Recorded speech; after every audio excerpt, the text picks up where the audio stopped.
कमी पाए वो तो ने खाए भी नहीं, इसके कारण से भी तो आप लोगों की आवाज़ तो कम नहीं हो गई।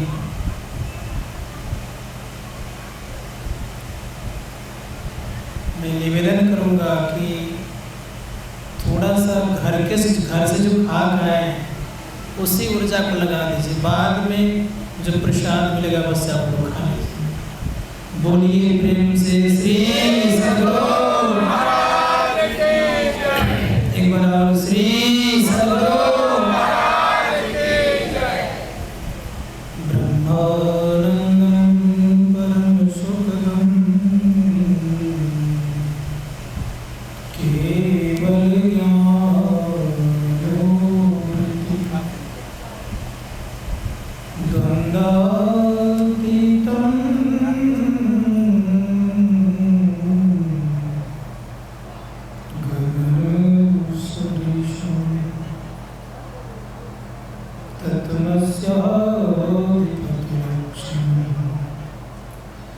एकं नित्यं विमलमचलं सर्वधिसाक्षिभूतं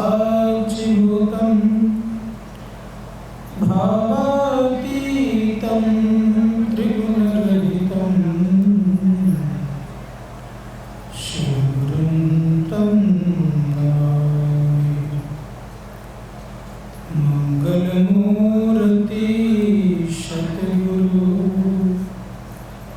मिलवै सर्वाधार, मंगलमय मंगल करन बिनवा बारंबार। धन्य धन्य सद्गुरु सुखदाय, महिमा कही न जाए, जो कछु कहूँ तुम्हारी कृपा, मोते कछु न आसान। परम पूज्य शुक्र भाई के पावन से चरणों में कोटि शरण। मंचस्थ पूज्य बाबागण, सम्माननीय इस बनारस जिला के समस्त वासीगण, विशेष रूप से हमारे आज JP मिश्रा जी और प्रकाश गुप्ता जी, जो कि जिला के भी ये लोग सदस्य रहे हैं भी, साथ ही साथ परम आदरणीय साधक वृंद, सम्यक समादरणीय सज्जन वृंद, आदरणीय माताओं तथा भक्ति।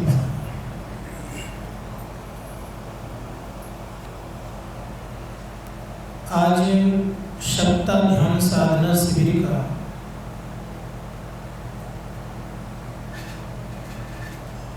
अंतिम दिन है और अंतिम पाली के सत्संग में हम लोग उपस्थित हैं, जिनमें से बनारस वाराणसी के निवासी भी मुख्य रूप से पधारे हुए हैं।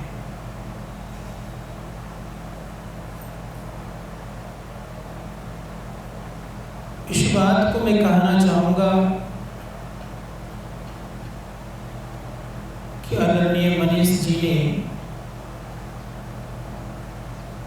इस लॉज की बात की थी और बेचारे में बातचीत करते रहे और कार्यक्रम को आगे बढ़ाते रहे।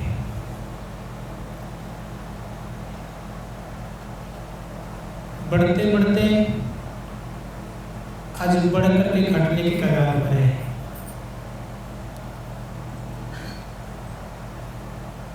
संत लोग कहते हैं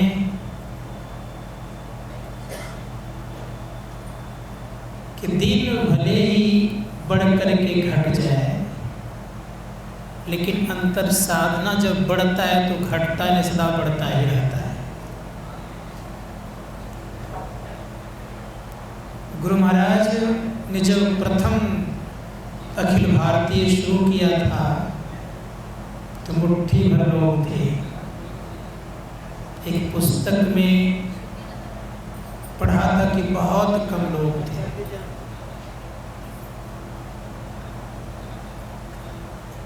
लेकिन शायद उससे हम लोग ज़्यादा तो अवश्य हैं, इसमें कोई संदेह नहीं है।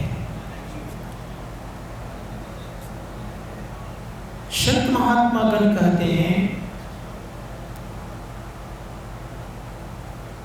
दुनिया के ये महानतम कामों में सर्वश्रेष्ठ कार्य सत्संग और ध्यान है।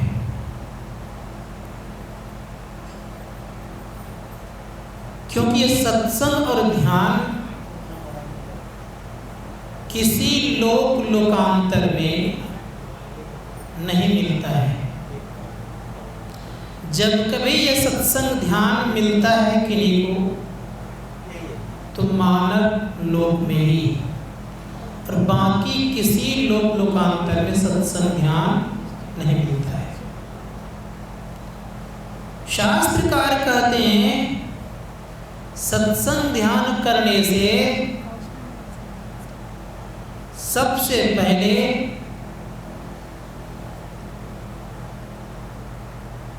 उनके कुसंस्कारों का नाश होता है और सुसंस्कार का उदय होता है। सत्संग ध्यान करने से दुखों का विनाश होता है और सुखों का आगमन होता है। सत्संग और ध्यान करने से व्यक्ति नरक स्वर्ग से पार होकर के मोक्ष को प्राप्त करता है। इसलिए हर एक लोगों को सत्संग ध्यान करना चाहिए। श्रीमदानंद शंकराचार्य जी महाराज ने कहा स्वात्मानुसंधानम भक्तिरित्य धीयते, करें कि जो स्वयं का खोज करते हैं वो भक्ति कहलाती है। अब विश्वास कीजिए कि मैंने कल कहा था कि जो अपने आप को खोजते हैं वो भक्ति कहलाती है, और फिर कह रहे शंकराचार्य जी महाराज स्वयं को अपने जो अनुसंधान करते हैं वो भक्ति कहलाती है। लेकिन आप लोगों के मन में इच्छा होगी कि इतने जो पूजा पाठ होते ये भक्ति है कि नहीं है? ये सारे भक्ति के अंतर्गत आते हैं, लेकिन मोक्षदायिनी सब भक्ति कहलाएगी सो बात नहीं है। जैसे उदाहरण रूप में आप देख लीजिए, गाय तो बहुत हैं, लेकिन क्या सभी गाय कामधेनु कहलाती है? वृक्ष तो बहुत हैं, क्या सभी वृक्ष क्या कल्प वृक्ष कहलाते हैं? हाथी तो बहुत है, क्या सभी हाथी ऐरावत हाथी कहलाते हैं? उसी प्रकार से भक्ति तो बहुत प्रकार की है, लेकिन सभी भक्ति मोक्षदायिनी नहीं होती है। इसलिए संत महात्मा गण कहते हैं कि वही भक्ति मोक्षदायिनी होती है जिस भक्ति को साधु संतों ने किया है। राम नाम सब कोई जानते हैं, इसमें कोई संदेह नहीं है, लेकिन जिस राम नाम को जानने के बाद भवसागर पार होता है वो राम नाम कोई संत ही जानते हैं। इसलिए उस राम नाम को हम लोग जानिए। तो बैठक बुलाई गई कि लोगों का कल्याण कैसे होगा, आत्म कल्याण कैसे होगा, लोग उस कल्याण को कैसे प्राप्त करेंगे।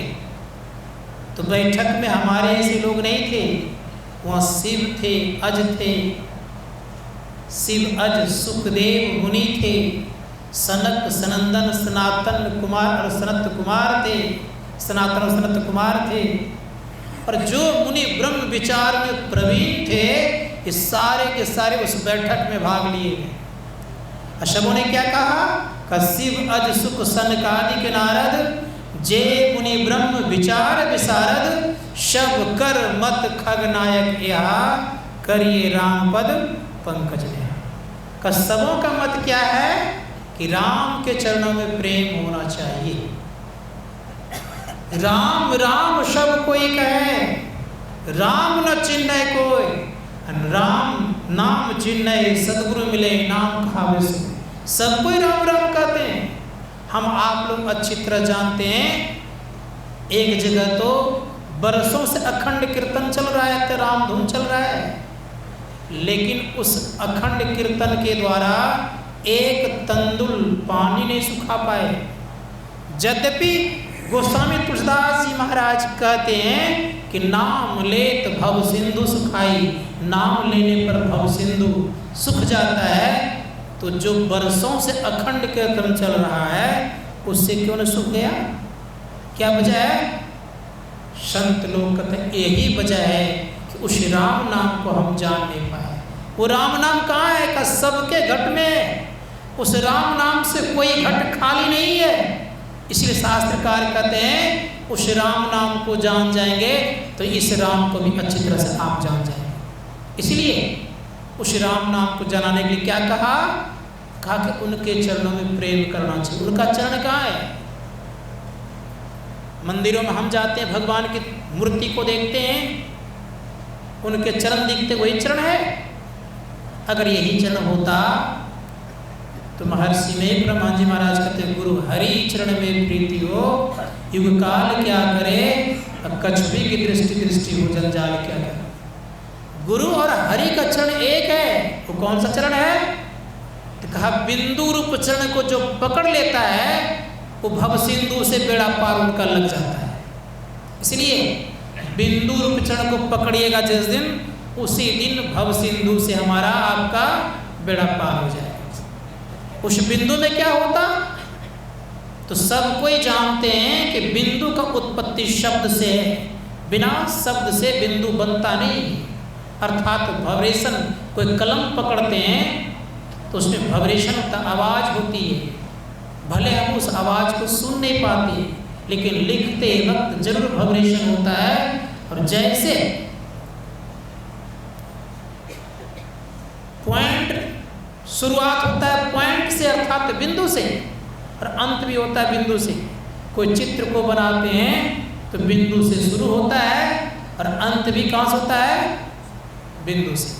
संत महात्मा गण कहते हैं कि संसार की स्थिति ऐसी है, अगर हम आपको बिंदु पकड़ा जाए, याद रख लीजिएगा, तो निश्चित है कि भवसागर के सिंधु से पार हो जाएगा। इसलिए कुछ गुरुदेव कहते हैं वो बिंदु क्या है? का बिंदु है सुख सिंधु की खिड़की। कैसी बिंदु है वो? का अति न्यारी है। इसीलिए उस बिंदु को पकड़िए। सुख की सिंधु है, परंतु कुछ गुरुदेव कहते हैं कि उसमें सुख कितना है? तो कहा तन नव द्वार हो रामा, अति ही मलिन हो ठामा, त्यागी चढ़ो दसम द्वारे, सुख पाओ रे भाई। कितना सुख है? तो का उस सुख का वर्णन इस मुख से आप नहीं कर सकते। अपार सुख है उसके अंदर में, लेकिन उस पर ठहरेंगे तब। इसलिए संत लोग कहते हैं कि पकड़िए उसको। सूरदास जी महाराज ने कहा नयन नासाग्र अग्र है, तहाँ ब्रह्म को वास, अविनाशी विंसे नहीं, होत ज्योति सहजे प्रकाश। हम आपकी दोनों दृष्टि की धारें जब जुटती है तो प्रथम में बिंदु रूपी ब्रह्म को हम देखते हैं। उस ब्रह्म में क्या होता? तो दो तरह के ब्रह्म होते हैं, एक होते हैं शब्द ब्रह्म और दूसरे होते हैं पर ब्रह्म। तो कहा कि जो बिंदु में मन को लगा देता है, बिंदु में जो अपनी दृष्टि को जमा देता है, तो कहा गया है कि बिंदु में तहाँ नाग बोले रैन दिवस सुहावनम, सदा उनको सुहावना लगता है। गुरु नानक देव जी महाराज कहते हैं कि इस संसार में रहोगे, 9 द्वारों में रहोगे, तुम्हारा दौड़ कभी नहीं भागेगा। सदा दौड़ में लगे रहोगे, भागते रहोगे, भूतों की तरह नाचते रहोगे और ये 9 द्वार में किसी को चैन से रहने नहीं दिया है। 9 द्वार पूर्व वाला घर में रह के कोई सुखी मान ले अपने आप को, ये कदापि संभव नहीं हो सकता, क्योंकि 9 द्वार पूर्व वाले घर में सदा अशांति ही अशांति है। कुछ शांति मिली, फिर कोई न कोई बात हुई, फिर अशांति परिणत हो गई। तो गुरु नानक देव महाराज कहते हैं कि 9 दर थाके धावतु राही, दौड़ समाप्त नहीं होगा, धावना कहते हैं दौड़ने को। 9 दर थाके धावतु राहिए, 10वां निज घर वासा पाए, उठाए अनहद शब्द बजे दिन राती, गुरु बिनु शब्द सुना बनिया। वहाँ क्या है, का उठाए अनहद शब्द बजे दिन राती, किस घर में, तो कहा कि 10वां घर जो है, 10वां घर हम आपका है। उस घर में अगर हम आपने डेरा डाल लिया तो कहा कि वहाँ अनहद शब्द बजते रहते हैं, दिन रात बजते रहते हैं। जैसे अभी यहाँ हम कितनों प्रयास और प्रयत्न करेंगे कि अब 2-4-5 दिन और रह जाइए, तो आप लोग कहेंगे नहीं बाबा अब घर जाना है, क्योंकि घर का टिकट कटा लिए हैं, घर जाएंगे ही, बिना जाए रुकेंगे नहीं। लेकिन क्यों इस तरह की बात कहते हैं आप? इसलिए हम लोग इस तरह की बात कहते हैं कि अपने घर में लोग सुख से रहते हैं, यहाँ थोड़ा कुछ न कुछ भय लगा रहता है, विशेष दिन रह जाएंगे तो मकान मालिक का चार्ज बढ़ जाएगा, परेशानी में पड़ जाएंगे। लेकिन अपने घर में ये सब परेशानी होती नहीं है। ठीक उसी प्रकार से याद रख लीजिएगा, ये 9 द्वार पूर्व वाला आपका अपना घर नहीं है। कभी नाक बंद होता है तो कभी कान बंद होता है, कभी दांत टूटता है तो कभी जीवा का स्वाद खराब हो जाता है, तो कभी तो किसी का और कुछ बिगड़ जाता है। संत लोग कहते यहाँ पर बिगड़ते ही रहता है, लेकिन 10वें द्वार में कुछ बिगड़ता नहीं है, वहाँ सदा के लिए वो स्वस्थ रहता। और जो वहाँ पहुँचता है तो कभी वो अकल्याण में नहीं रहता, सदा वो कल्याण में ही रहता है, उसको सदा सुख मिलता रहता है, सदा आनंद मिलते रहता है। इसीलिए उस आनंद में अगर हम आपको डूबना है तो निज 10वां निज घर वासा पाए, वहाँ पर बासा लगाइए। इस 9 द्वार पूर्व जब बासा बना लिए हैं तो राधा स्वामी साहब कहते हैं कि इस नगरी में तिमिर समाना, भूल भरम हर बार, सखी रे छोड़ चलो 9 द्वार। इन 9 द्वार पूर्व वाले घर में 2 आँख 2 कान 2 नाक और मुंह और मल मूत्र विसर्जन करने वाले घर में सदा भूल और भ्रम हुआ करता है। सब दिन लोग भूलते रहते हैं और भ्रम में पड़ते रहते हैं, सब दिन कोई न कोई संशय पैदा होते रहता है। इसीलिए इसमें घोर अंधकार भी है, आंख बंद करते अंधकार दिखता है। लेकिन राधा स्वामी साहब कहते हैं कि अगर आप इसको पार करते हो तो याद रख लेना क्या होगा, वहाँ भूल भ्रम नहीं होगा। सखी रे छोड़ चलो 9 द्वार, 9 द्वारों को छोड़िए। 9 द्वारों से ऊपर उठेंगे तो क्या होगा, जैसे 9 द्वारों को आप छोड़ेंगे और इसके ऊपर उठेंगे तो ऋषि मुनिगण कहते हैं कि निज घर में निज प्रभु को पावे, अति हुलसावेना, अर्थात अपने घर में परमपिता परमात्मा का विराजमान है। लेकिन दिखता क्यों नहीं है? जिस प्रकार से एक ही घर में दुल्हा और दुल्हन हो,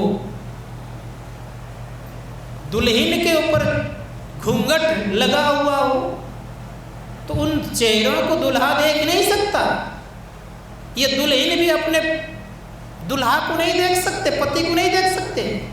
घूंघट को हटाएंगे तब ना देखेंगे।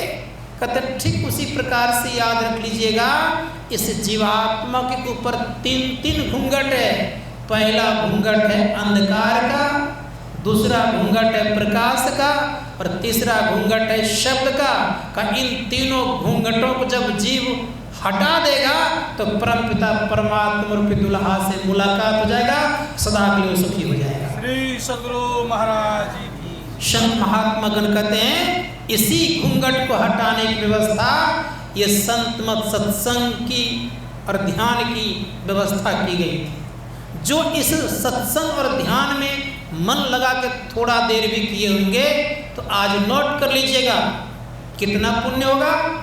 परम पूज्य गुरुदेव की वाणी में है, आप कभी कभी सत्संग सुधा सागर पढ़ेंगे, महर्षि में सुधा सागर, उसमें वर्णन उन्होंने किया है कि जो 1 महीना लगातार मासिक अर्थात 1 महीना लगातार मास ध्यान साधना में मनोयोग पूर्वक ध्यान कर ले तो उनके पुण्य इतने इकट्ठे हो जाएंगे कि हजारों जन्मों तक अगर वो कुछ नहीं भी करेंगे तो वो पुण्य कभी खत्म नहीं होगा।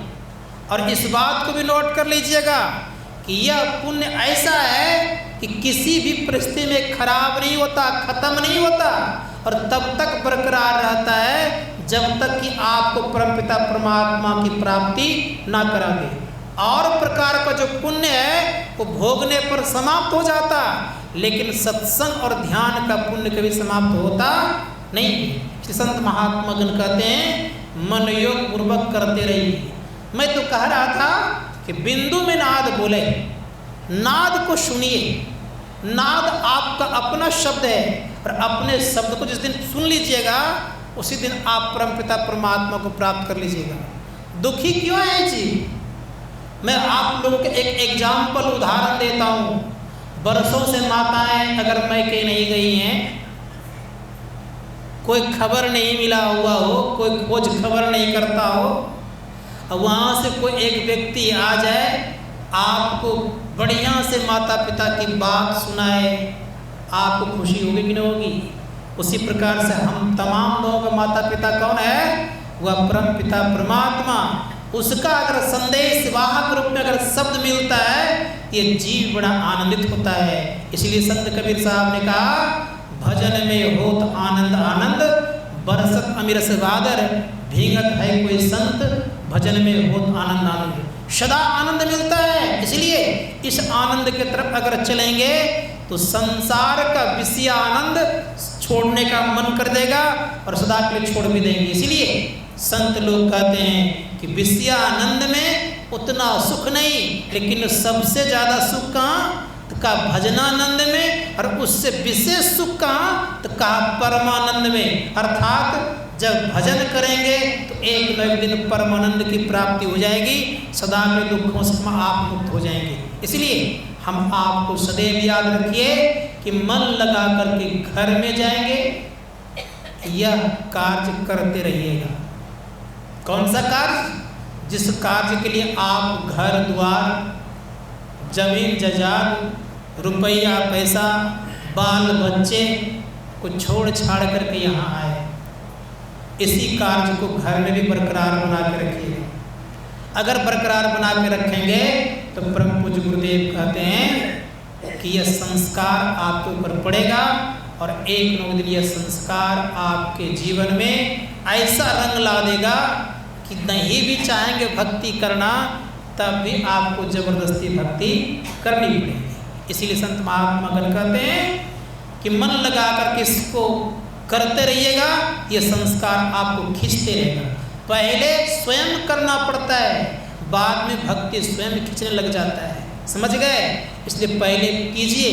जैसे उदाहरण देता हूँ आपको कि कोई बच्चा है, पढ़ने के लिए भेजता है, नहीं जाना चाहता है, नाना प्रकार का वो अपना कर्तव्य दिखाता है। एक बच्चा तो रोता था और जब उसको 2-4 छेड़ देता था तो लुगड़ जाता था, दांत निकाल देता था, बेहोशी की तरह हो जाता था। जब माँ कहती थी अच्छा नहीं जाना है स्कूल, तुरंत होश में आ जाता था। तो स्थिति यह होती थी। कहते ठीक उसी प्रकार से उस बच्चे को थोड़ा सा लालच देते गया, स्कूल जाने लग गया। और जब स्कूल जाने लग गया तो कभी कभी उसकी माँ अगर जलपान बनाने में देर कर देती थी तो बेचारे वो बच्चा बिना जलपान लिए ही चल देता था। उसी प्रकार से याद रख लीजिएगा, प्रारंभ में यह मन भक्ति करने को नहीं करेगा, लेकिन थोड़ा थोड़ा आदत लगाते जाइएगा, लसंग लग जाएगा तो फिर छोड़ने का मन नहीं करेगा। इसलिए मैं कहूँगा इसको थोड़ा थोड़ा आदत लगाते रहिए। एक न एक दिन ऐसा आदत लग जाए कि फिर भक्ति छोड़ने का मन नहीं करे। भक्ति हमें मुक्ति देती है, इसीलिए संसार में दूसरा कोई उपाय नहीं है। गोस्वामी जी महाराज ने कहा कि नाना प्रकार का उपाय कर लीजिए। उन्होंने कहा कि खरहे के माथे पर सिंह हो जाए, होता नहीं का हो जाए। का बांझ का बेटा किसी को मार डाले, होता नहीं का हो जाए। का आकाश में फूल खिल जाए, होता नहीं का हो जाए। लेकिन कहा क्या बालों से तेल निकलता नहीं का निकल जाए। पानी के पीने से अर्थात पानी के मथने से घी नहीं होता का हो जाए। ये सब अनहोनी बात है। लेकिन गोस्वामी जी महाराज कहते हैं बिना हरि भजन किए परम कल्याण नहीं हो सकता। इसलिए कहा बारी मथे घृत होए बरु सिकता ते बरु तेल, अब बिनु हरि भजन न भवतर ये सिद्धांत पे। जब तक आप ईश्वर परमात्मा की भक्ति नहीं करेंगे तब तक परम कल्याण नहीं होगा, कदापि नहीं होगा। इसलिए ईश्वर भक्ति की तरफ आपका मन बढ़े तभी आपका परम कल्याण होगा। हमारे विषय में कुछ लोग बोल रहे थे, बोल तो रहे थे लोगों को खुशी होती, लेकिन मेरे आंख से आंसू गिर रहा था। जिस योग्य नहीं हो उस योग की बात करते हैं तो दुख लगता है। मुझ अकिंचन का आप लोग इतनी बड़ाई कर रहे थे कि मैं अपने आप को दुर्भाग्यशाली समझता हूँ कि मैं बड़ाई योग्य नहीं हूँ। मैं तो केवल छोटा सा एक जो बहुत छोटा होता है उसके चरण धूल के बराबर भी नहीं। इसलिए हमारी प्रशंसा और हमारी बड़ाई में हमें सुख नहीं मिलता। हमें तो सुख तब मिलता है जब लोग सत्संग ध्यान करता है और गुरु के चरणों में अपने आप को सदैव समर्पित रखता है, इसी से मुझे सुख मिलता है। जब कोई गुरु भक्त आकर के भजन ध्यान करता है तो मुझे बड़ा अच्छा लगता है। उनको देखने से मेरे अंदर प्रेरणा आती है। इसीलिए मैं बोलूँगा कि ध्यान करने वाले और सत्संग करने वाले को देख करके मैं सुखी होता हूँ। और मुझे और कोई चीज़ से सुख नहीं मिलता है। मुझे कोई बहुत बड़ा पद दे दे, बहुत बड़ा नाम बोल दे, मुझे अच्छा नहीं लगता। लोग कितने लोग बोलते हैं पूज्यपाद लगा देते हैं, सुन रहे थे परम पूज्य लगा देते हैं, क्या क्या बोलते हैं। लेकिन मैं इस योग हूँ नहीं, मैं साधारण सा व्यक्ति हूँ और साधारण की तरह जीता हूँ। आप लोगों के साथ में रह करके मैं अपना गुजर बसर कर लेता हूँ। इतना ही आता है मुझे, और कुछ आता नहीं है। इसीलिए आप लोगों से आग्रह है कि कभी भी मेरी प्रशंसा न करें। प्रशंसा से मैं कुछ नहीं होता। मेरे स्वभाव ये है बचपन से, जहाँ जहाँ कार्यक्रम होता है वहाँ लोग यही बोलता हूँ कि आप ध्यान सत्संग करेंगे तो मुझे प्रसन्नता होगी। आप गुरु को कस के पकड़ेंगे तो मुझे प्रसन्नता होगी। आप गुरु के उपदेशों को जन जन तक पहुँचाएंगे तो मुझे बहुत बड़ी प्रसन्नता होगी। यही प्रसन्नता आप लोगों को लेकर के मैं इस बनारस से जाना चाहता हूँ, ताकि इसी प्रकार का सत्संग ध्यान प्रतिवर्ष होता रहे। यही आप लोगों से शुभकामना मांगता हूँ, यही आप लोगों से वचन भी मांगता हूँ। यही हमारी विदाई हो जाएगी। अगर यह विदाई आप लोगों ने दे दिया तो मैं बड़े सहर्षपूर्वक यहाँ से जाऊँगा और मैं कहूँगा कि वहाँ के लोगों ने मुझे सप्ताह ध्यान साधना शिविर लगाने का विदाई दिया है और सदैव लगाते रहेंगे। यही मैं चाहता हूँ। और जिस किसी प्रकार से मेरे द्वारा किन्हीं को किसी तरह से, अगर मेरे किसी भी परिवार के लोगों से, जितने भी यहाँ पर लोग आए, किन्हीं व्यक्तियों को मेरे परिवार के द्वारा किसी तरह से अगर कष्ट किन्हीं को हुआ होगा तो उसके लिए मैं क्षमा प्रार्थी हूँ। मेरे द्वारा भी किसी प्रकार से, किसी तरह से वचन से, मन से और कर्म से कोई तरह की दिक्कत हुई होगी तो उसके लिए मैं क्षमा प्रार्थी हूँ। और मेरे साथी जितने लोग आए हुए थे साधना करने के लिए, उनके द्वारा भी किसी प्रकार से किसी को कष्ट पहुँचा हो उसके लिए क्षमा प्रार्थी मैं ये हूँ। बोलिए प्रेम से श्री सद्गुरु महाराज की जय। हमारे बीच में बहुत लोगों ने सहयोग किया, बहुत अच्छा लगा। और इसी प्रकार से अगर आप लोगों का सहयोग बना रहेगा तो अवश्य है कि यहाँ पर पुनः जिस नाम से प्रसिद्ध है वह काम पूर्ण हो जाए, क्योंकि यहाँ लोग मुक्ति का द्वार मानते हैं बनारस को। यहाँ पर लोग मृतक शरीर को जला देते हैं, कहते हैं मोक्ष मिल जाता है। लेकिन याद रख लीजिएगा, संत मत सिखाता है कि जीते जी मोक्ष की प्राप्ति होती है, मरने पर मुक्ति नहीं होती, मरने पर उधार मुक्ति होती है। और संत मत कहता है कि अब हो मिला सो तब हो मिला, यही जन्म काला, अर्थात जो अभी मिला है सो बाद मिलेगा। अभी जो हम चीज़ खाए हैं उसी का ढकार आता है। उसी प्रकार से जीते जी मोक्ष प्राप्त कराने की बात करता है। जैसे जनक जीते जी मोक्ष को प्राप्त कर लिया था, उसी प्रकार संत मत सिखाता है कि जीते जी मोक्ष प्राप्त करने के लिए चल पड़ो, और वह अपने अंदर में होगा, कहीं बाहर में नहीं। बाहर में शरीर छूटने पर देह की मुक्ति होती है, ना कि जीवात्मा की मुक्ति होती है। जीवात्मा की मुक्ति तब होती है जब तीनों आवरणों को पार करके परमपिता परमात्मा मिल जाते हैं, एक में एक हो जाते हैं, तब यह जीव पूर्ण रूप से मुक्त हो जाता है, सारे दुखों का अंत हो जाता है। यही थोड़ा समाज रूप में कहा। बोलिए प्रेम से श्री सद्गुरु महाराज की जय। हाँ?